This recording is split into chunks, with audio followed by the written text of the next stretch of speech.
बिस्मिल्लाहिर्रहमानिर्रहीम। अस्सलाम वालेकुम व्यूअर्स, उम्मीद करती हूँ आप सब खैरियत से होंगे। आपको अपने चैनल मिस हिना में वेलकम कर रही हूँ। तो क्लास हम लोगों का class 9 maths syntax book board chapter number 4 factorisation continue है, जिसकी आज हम एक्सरसाइज 4.6 का क्वेश्चन नंबर 2 स्टार्ट करने जा रहे हैं। तो देखते हैं क्वेश्चन नंबर 2। जी, तो क्लास 4.6 एक्सरसाइज है हमारी और क्वेश्चन नंबर 2 है। इसमें कहा जा रहा है कि find the value of M. यहाँ पर हमें एम की वैल्यू फाइंड करनी है। If P Y is equal to this and Q Y is equal to this. ठीक है, यहाँ पर leaves the same remainder when divided by y minus 3। देखिए, जब ये दो हमारे क्या हैं, ये हमारे हैं डिविडेंड। ठीक है, अब जब इनको इससे डिवाइजर से डिवाइड किया जाता है, मैं सॉरी इससे डिवाइड किया जाता है, ये क्या है, ये डिवाइजर है। ठीक है ना, जब इन दोनों वैल्यूज को डिवाइड किया जाता है इससे, तो रिमाइंडर दोनों का सेम आता है। ठीक है ना, रिमाइंडर दोनों का सेम आता है क्योंकि इनका डिवाइजर सेम है, एक जैसा है। तो क्लास एक चीज देखिएगा कि अगर इनको एक ही वैल्यू से डिवाइड किया जा रहा है, डिवाइजर दोनों का सेम है, तो इसका मतलब ये दोनों क्या होंगे, एक दूसरे के इक्वल होंगे, तभी दोनों का डिवाइजर रिमाइंडर क्या आ रहा है, सेम आ रहा है। इसको आप एग्जाम्पल से मैं आपको समझा देती हूँ। जैसे फॉर एग्जाम्पल, अगर मेरे पास एक नंबर है 4, ठीक है, और मैं उसको डिवाइड कर रही हूं 2 से, तो जाहिर है इसको सॉरी 5 है, ठीक है ना, समझे 5 है, तो रिमाइंडर बचना चाहिए ना। 4 तो कंप्लीटली डिवाइड हो जाएगा, 2 टू जा 4 हम करेंगे क्योंकि 5 नहीं आता। ठीक है, अब यहां बचेगा 1। ठीक है ना, तो अगर देखें जब इसका भी डिवाइजर यही है 2 और जो दूसरा नंबर है उसका भी डिवाइजर यही हो, तो इसका मतलब दोनों एक दूसरे के क्या होंगे, इक्वल होंगे। अब अगर एक नंबर 5 है तो दूसरा नंबर भी यकीनन 5 ही होगा ना।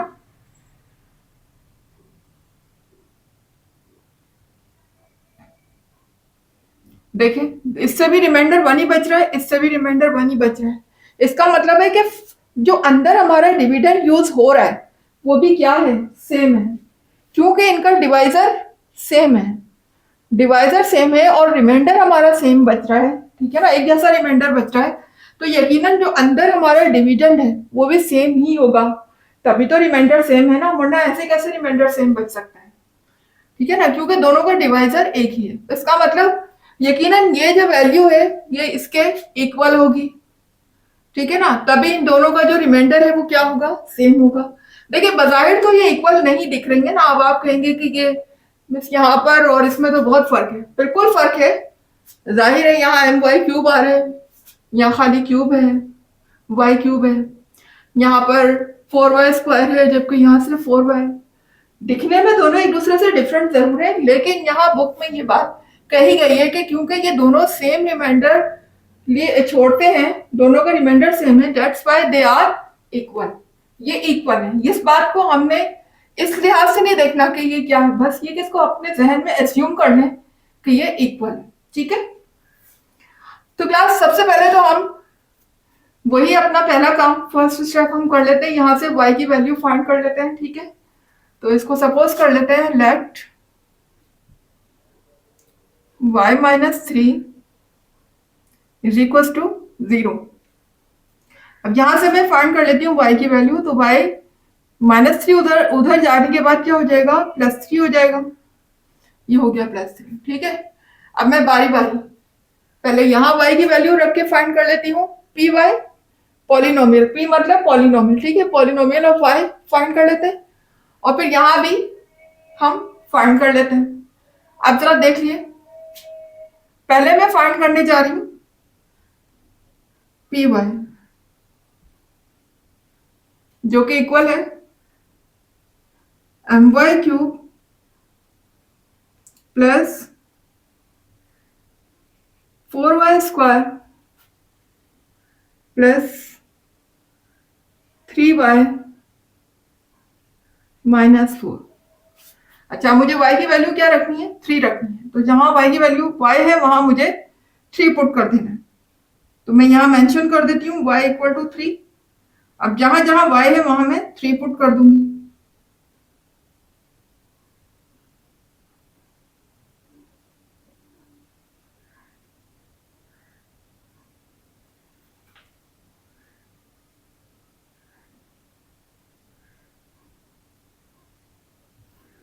ये देख लीजिए, जहां जहां y था वहां मैंने क्या रख दिया, 3 रख दिया। अब यहां पर मैं 3 को 3 टाइम अगर मल्टीप्लाई करती हूँ तो मेरा आंसर आता है 3 3 जा 9 और 9 3 जा 27, यानी ये क्या हो जाएगा 27। और m से चूंकि मल्टीप्लाई हो रहा है तो हम m को इस तरह से बाद में लिख देते हैं। यहाँ देखें 3 को 2 टाइम मल्टीप्लाई करते हैं तो 3 3 जा 9 होता है।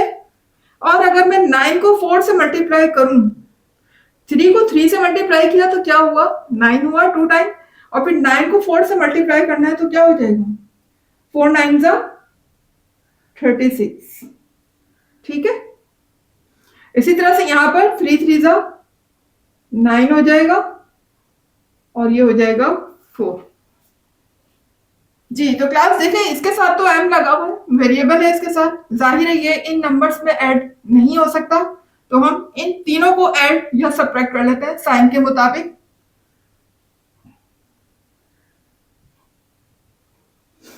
जी इसको तो हम वैसे ही लिखा रहने देंगे। अलबत्ता देखें 36 में जब हम 9 ऐड करते हैं तो हमारा हो जाता है 45। ठीक है, 45, और 45 में से जब मैं 4 को माइनस करती हूं तो मेरा हो जाता है 41। ठीक है, और 41 किसका होगा, ऑब्वियसली प्लस का होगा, क्योंकि मेरे पास दो नंबर के साथ प्लस साइन लगा हुआ और दोनों नंबर्स जो है वो यकीनन देखें 36 तो बहुत ही ग्रेटर नंबर है, फिर 9 भी ग्रेटर नंबर है, जबकि माइनस जिसके साथ लगा हुआ है वो इन दोनों से स्मॉलर है, तो जाहिर है जो बचेगा वो प्लस वालों में से ही बचेगा ना नंबर, रिमेनिंग नंबर जो मेरा होगा वो प्लस का होगा। That's why we put the sign here plus. जी तो यहां पर एक इक्वेशन तो हमने सॉल्व कर ली है पी वाई। अब मुझे नेक्स्ट इक्वेशन सॉल्व करनी है क्यू वाई। इसको मैं नाम दे देती हूँ इक्वेशन नंबर 1। ठीक है, ये मैंने अभी फिलहाल सॉल्व किया, अभी इसकी m की वैल्यू निकालना बाकी है, फिलहाल हमने इसे y के लिए सॉल्व किया है। ठीक है, अब हम दूसरी इक्वेशन सॉल्व करते हैं।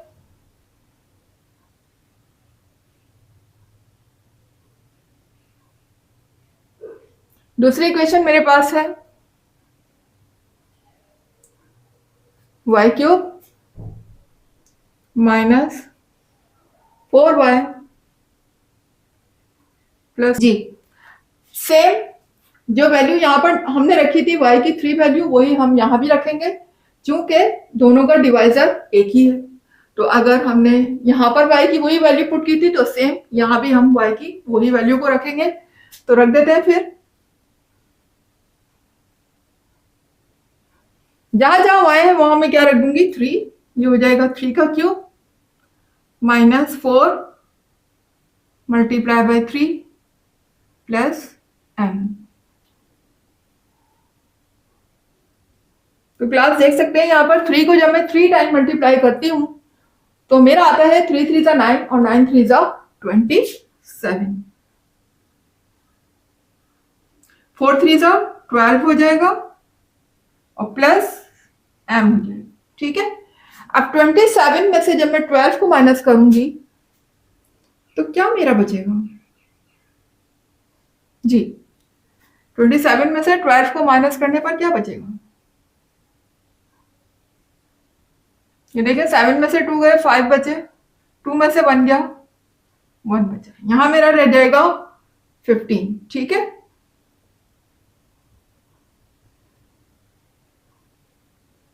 और प्लस m। ठीक है, यहां तक तो देखिए अब ये Q3 की वैल्यू मेरे पास आ चुकी है, तो ये सेकंड इक्वेशन हो गई। इसको मैं नाम दे देती हूँ इक्वेशन नंबर 2 का। अब जैसे कि मैंने आपसे स्टार्ट में कहा था क्लास के, देखें ये जो दो हमारे पास इक्वेशन दी हुई है ये आपस में क्या है, सेम है, इक्वल है। क्यों, क्योंकि इनके रिमाइंडर सेम है और दोनों जो डिवाइड हो रही हैं उनका डिवाइजर भी सेम है। जब डिवाइजर और रिमाइंडर दोनों ही सेम है तो इसका मतलब ये इक्वेशन इस इक्वेशन के यकीनन क्या है, इक्वल है। जब ऐसी कंडीशन हो कि दो इक्वेशन आपस में इक्वल हो तो ऐसी सूरत में हम क्या करते हैं, दोनों इक्वेशन को कंपेयर कर लेते हैं। ठीक है, तो अब हम कंपेयर कर लेते हैं। कंपेयर इक्वेशन 1 एंड 2, दोनों इक्वेशन को मैंने क्या कर लिया, कंपेयर कर लेते हैं। देखिए जब कंपेयर करते हैं तो करते क्या है, P3 Q3 को तो हम कर देंगे कैंसिल, इसका कोई काम नहीं है। अलबत्ता हमें चूंकि वैल्यू m की फाइंड करनी है, यहां भी हमें m की फाइंड करनी है, तो ये जो हमारी राइट हैंड साइड, ठीक है लेफ्ट हैंड साइड है, ये लेफ्ट हैंड साइड है और ये राइट हैंड साइड, तो दोनों की राइट हैंड साइड आपस में क्या हो जाएंगी, इक्वल हो जाएंगी। फॉर एग्जाम्पल यहां पर देखिएगा 27m प्लस 41, ये हो गई इसकी राइट हैंड साइड, ये किसके इक्वल होगी, इसकी राइट हैंड साइड के। तो लिख लेते हैं 15 प्लस m, यानी दोनों की राइट हैंड साइड को हमने क्या कर लिया, आपस में इक्वल कर लिया। अब मुझे यहां से वैल्यू किसकी फाइंड करनी है, मुझे m की वैल्यू फाइंड करनी है। तो मैं ये वाला m इसके पास ले आती हूँ और ये नंबर के पास आ जाएगा। तो ले लेते हैं फिर 27m, ये इधर आने के बाद माइनस का m हो जाएगा, और ये 41 जब उधर शिफ्ट होगा तो ये क्या हो जाएगा, माइनस का हो जाएगा।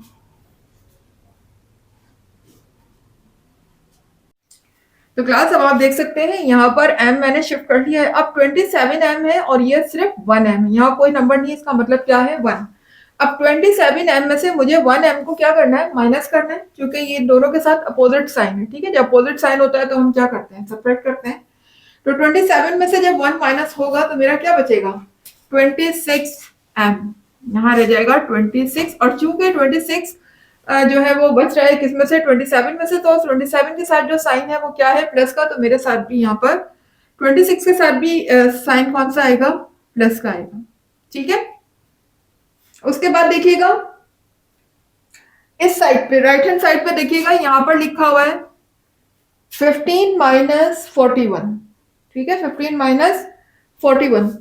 तो अब जाहिर है कि 41 जो है वो ग्रेटर है और 15 स्मॉलर है, लेकिन 41 के साथ साइन लगा हुआ है माइनस का और 15 के साथ लगा हुआ है प्लस का। इसका मतलब होगा यहाँ भी क्या, सब्ट्रैक्ट ही होगा।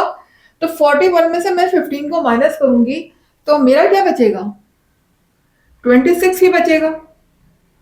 41 में से जब मैं 15 को माइनस करती हूँ, ये देखिए आपके सामने कर लेती हूँ मैं माइनस,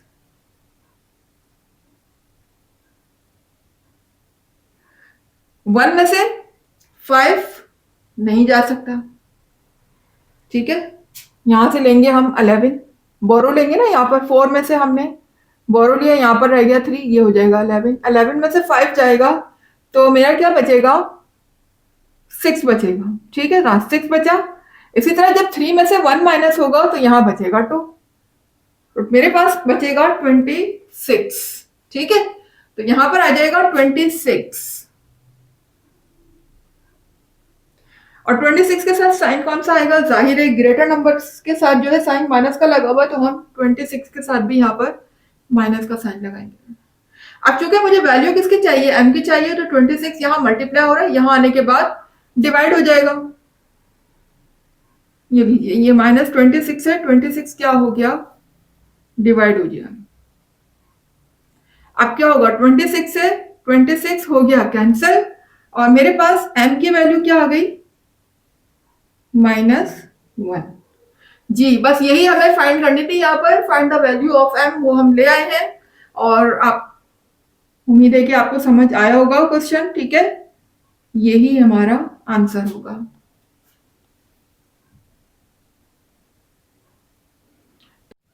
तो क्लास आज के लिए बस इतना ही। इसका नेक्स्ट क्वेश्चन नंबर 3 हम स्टार्ट करते हैं इंशाल्लाह अपनी नेक्स्ट वीडियो में।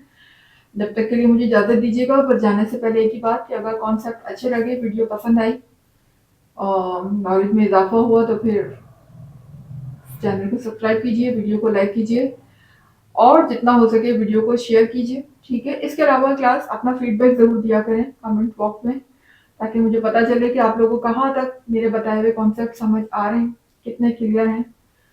और आप किस हद तक सेटिस्फाइड हैं मेरे टीचिंग स्टाइल से। ये तमाम अपने ओपिनियंस मुझे कमेंट बॉक्स में लिखकर ज़रूर बताया करें। मुझे इंतज़ार रहता है आपके कमेंट्स का और मुझे दीजिएगा इजाज़त। अल्लाह हाफ़िज़।